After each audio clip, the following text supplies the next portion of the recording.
Ошол садыр түрмөдөн чыгышы керек деп айтып койгон үчүн канча кишилер айткан, Адакан Кимсанбаев жөн эле жүрө бербейсизби, ал көпкө кетти.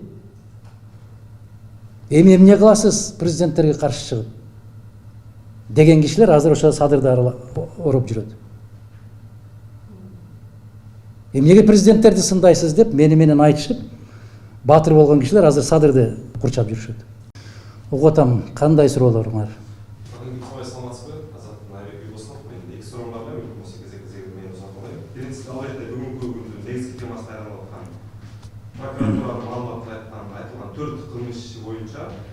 Төртөө экен.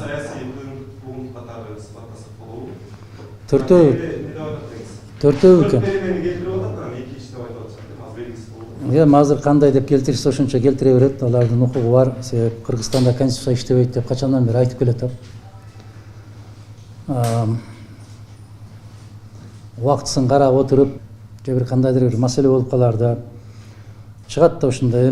Мен дагы силер сыяктуу, мүмкүн силерде маалымат көбүрөөк болсо керек.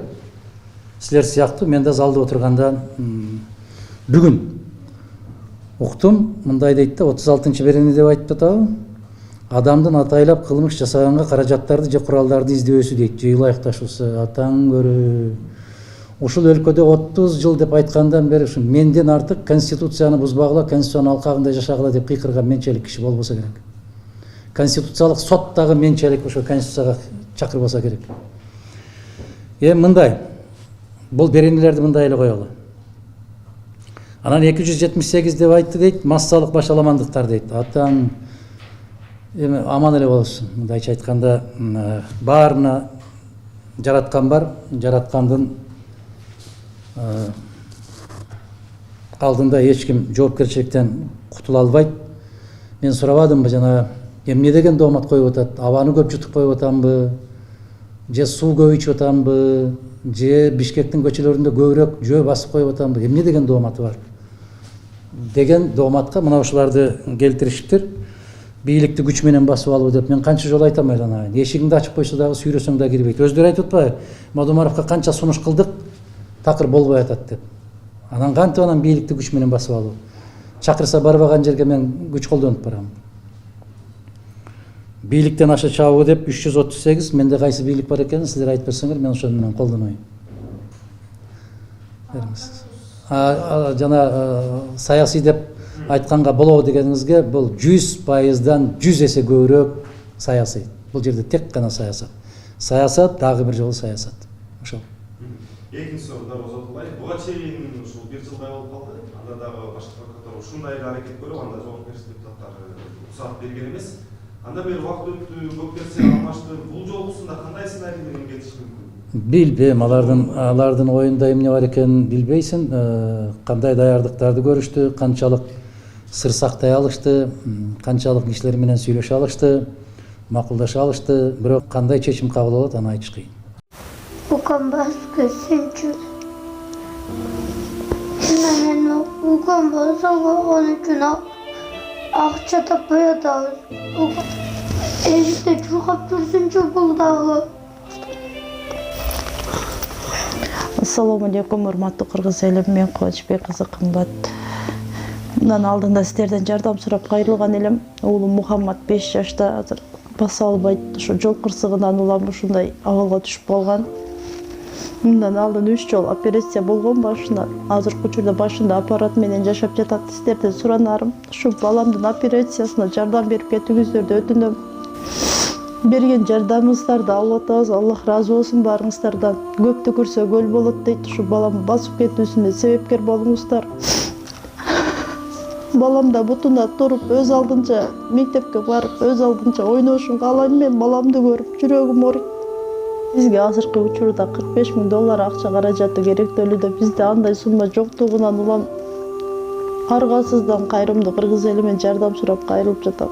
Бизге кайрымдуулук кылам деген инсандарга өзүмдүн атымда банк ачылган. 3197 Кымбат К деп чыгат. Ошо Россия өлкөсүнөн котором дегендерге Сбербанк 3097 Нурбек деп чыгат. Ал дагы өзүмө караштуу. Аллах таалам баарыңыздардан разы болсун. Берген жардамыңыздарды алып жатабыз. Тинькофф жок. Анан булар ойлогон ушундай кылмыш ишин козгоп койсок, анан антсек минтсек көпчүлүгүнө окшоп унчукпай отуруп калат деген. Жок. Андай эмес, адамдын башында бир жашоо. Мен айтам, колуңардан келгенин жасап алгыла да, керек болсо күндү батыштан чыгарып алгыла. Бирок менин пикирим кылдай кыйшайбайт. Кызылдай жалган. Эмне үчүн соңку сөз беребиз деп алдап келип, ушу маселе каралып атканда соңку сөздү бербей койду. Мадумаровго. Себеп ошол документтерден чочулайт бар. Ушундай. Бул мындай айыпты иним сизге да тагып койсо боло берет азыр. Сизге да тагып койсо болот, себеп мына ушундай маалымат таратып атып, ушул маалыматтын так эмес экендиги жөнүндө жарыя салды деп туруп, сизге да тагып койсо жараша берет. Бул ушундай берене, керемет берене да. Бизде конституцияда адам кыргыз жараны өзүнүн пикирин ачык, айкын жайылта алат. Жана өзүнүн тутунган принциптерин жана түшүнүктөрүн күч колдонуу менен эч ким өзгөртө албайт дейт. Орусчасы мындан да каттуураак жазылган. Свобода слова — это абсолютная свобода. Это абсолютное право. Булар үчүн ушундай да. Булар үчүн эми аларды түшүнбөсө, аларды окубаса, аларга кайрылбаса, Кыргызстанда тергөө адилеттүү жүрөт же сот адилеттүү болот деген кишиден өткөн. Түшүндүңөр, да? Андан өткөн ким бар? Андан өткөн бир жанагы бир жумшараак сөз табайын деп атам бир. Андан өткөн аңкоо киши болобу ушундай? Кыргызстанда сот бар, Кыргызстанда таза жүрөт, Кыргызстанда таза чечим кабыл алынат дегенге мына ушул жерде отурган силер өзүңөр кол көтөрбөйчү канча киши ишенесиңер? Жок да, мына бир да киши жок. Мен деле силердин бириңермин да. Баарыбыз бир коомдо жашап атабыз да. Анан мен эле башкача ойлобойм да. Мен да силер менен 100% макулмун да. Бизде адилеттүүлүк деген түшүнүк жок бизде. Аны унутуп коюш керек. Андай маселе болуш кыйын. Бул маселе эмнеден күчөдү билесиздерби? Мына жүргүзүлүп аткан же болбосо мыйзам долбоорлору киргизилип атканда көп нерселерди катылып коюлат. Ошолорду мен сурайм. Мына азыркы эле тергөөнү баш прокуратурадан алып атат, байкуштар тымпыйып отурушат. Бир жыл башта эле ушул бизге аябай керек. Ушуну менен реформа жасайбыз. Биздин бутубузду, колубузду байлабагыла деп кыйкыргандар бүгүн жок, болбойт экен деп теңирден тескери. Түшүнбөйсүн аларды. Таптакыр мен суроо бербедим. Бир жыл, 2 ай болуптур ушул мыйзам иштеп атат. Ушуга былтыр эле кыйкырып аттыңар эле. Быйыл эмне болду деп сурап атпаймынбы? Десем баштарын жерге салат, жылмайышат. Кожоюн айтты дегенди айта албайт да. Ушундай да. Ушундай бир алсыз, ушундай бир эрксиз, ушундай бир туруксуз мамлекеттик органдар өлкөнү кай жакка алып барат? Кудай сактасын. Кечеки кыйкырып жактап аткан нерсесин бүгүн коргой албайт. Мен айттым, эгер бир айдан кийин ката кетирип коюп турбуз, бул нерсе баш прокуратурада калыш керек экен десе кандай жүз менен кейп, бирок алар келе берет. Анан дагы кыйкырып чыгышат, каталыгын өз убагында сезген эрдик эмеспи деп туруп. Ушундай элбиз да. Эмне кылабыз? Нысанбаевич, учурда бийлик башындагылар ынтымакка келели, өткөн кеткенди кечирели деп атышат. Бул ушундай эле ыкмалар мурда президенттерге катары да колдонулуп жатат. Анан эгер сизге иш козгоп, андан ары укук коргоо органдарына алып кетип, сотко чейин тарта турган болсо, бул өлкөдө коомдук саясий кырдаал өзгөрүп же бир начарлап кетиши мүмкүн эмеспи? Сиздин дагы тарапташтарыңыз бар да. Эми тилекке каршы ушундай болуп калды да. Өткөндө өзү жыйнап турган жана блогерлерди жыйнап, мен тарапташтарым менен деп атпайбы. Ошондон кийин аябай күчөбөдү. Мен айтпадым, аябай жакшы жыйын өткөн окшойт ошол жерден деп. Ал эмес анча-мынча аларга кирбеген кишилердин да күчөп баратканын сезип атпаймынбы мен комитеттин жыйындарында. Күчөп кетеби, күчөбөй кетеби, мен дагы бир жолу айтам, ал мындай бир менин колумдагы иш эмес. Көз ачылып жумулганча, кирпи кирмелгенче эмне болорун жараткандан башка эч ким билбейт. Анан биларман болуп бир нерсе айтып коюш ал менин мүнөзүмдө эмес. Кандай болсо ошондой болот.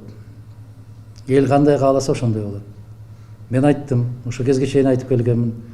Ар бир мамлекет, ар бир эл өз тагдыры үчүн күрөшсө гана ошол эл бактылуу болгонго укугу бар деп.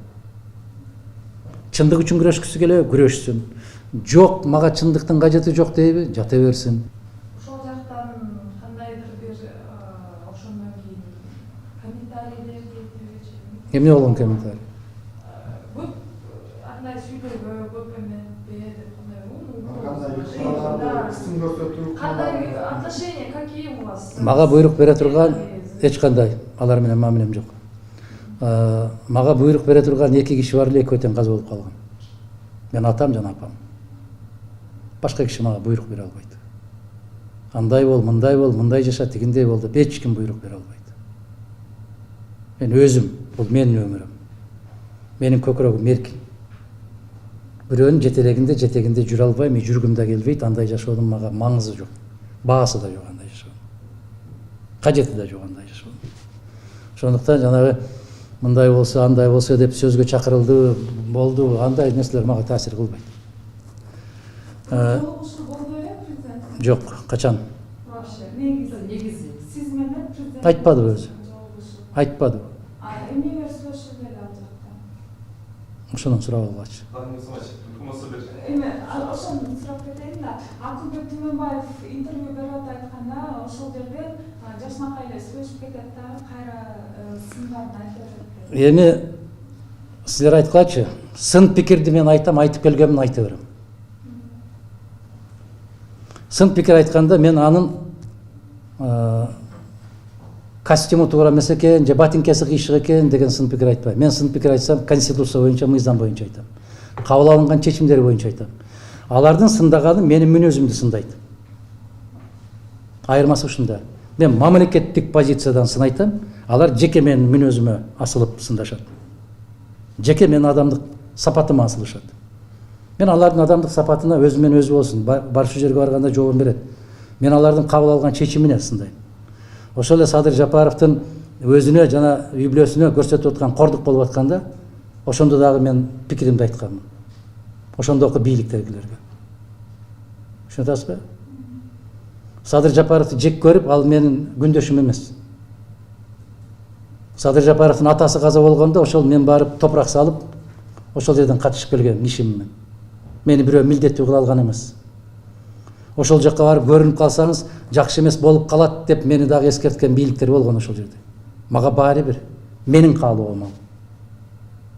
Менин укугумун. Мен эми байланып калган бир торпок же бир кой эмесмин да, кайда байлап, кайда жетелесе ошол жака кете берген. Анан буга чейинки президенттерди да сындадыңыз дейсиз. Менин сыным туура болгон экен? Я. Баарыңарга да. Менин сыным туура болгон экен? Турмуш далилдедиби? Мезгил көрсөттүбү?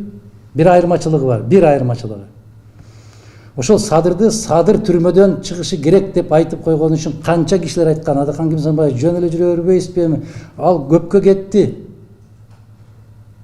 Эми эмне кыласыз президенттерге каршы чыгып? Деген кишилер азыр ошо Садырды ороп жүрөт.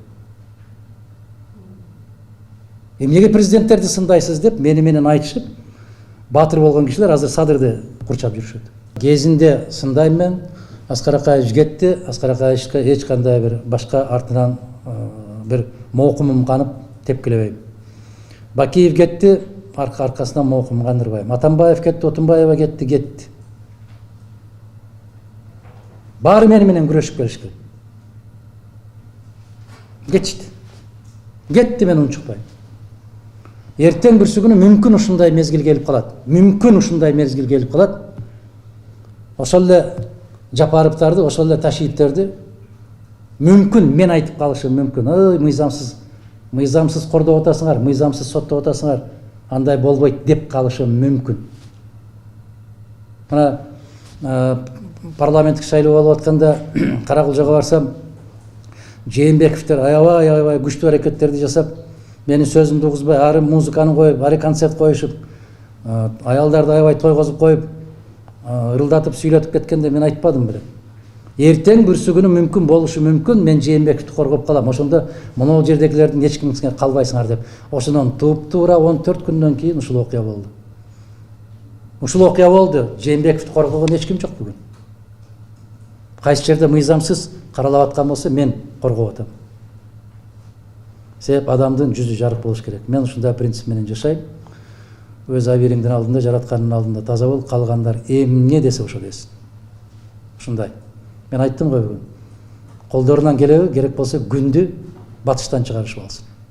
Биздегидей болуп бир сөз айтып койсоң, балдарыңа чейин, туугандарыңа чейин ызгылтыктап алдына салып алып кууп жөнөгөн бейбаштык, караңгылык, жапайылык бул соңку кездерде бизде гана болуп атат. Тилекке каршы. Ошондуктан адам мамлекеттик ой жүгүртүү кабилетине ээ болушу керек. Мамлекеттик деңгээлде ой жүгүртүшү керек.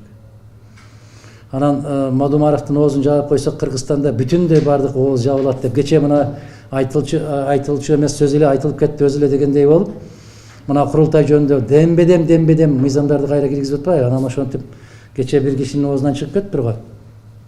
Жогорку кеңеш жок болсо курултай менен отуруп калабыз дегендей кылып. Мына ошого бараткан жолу.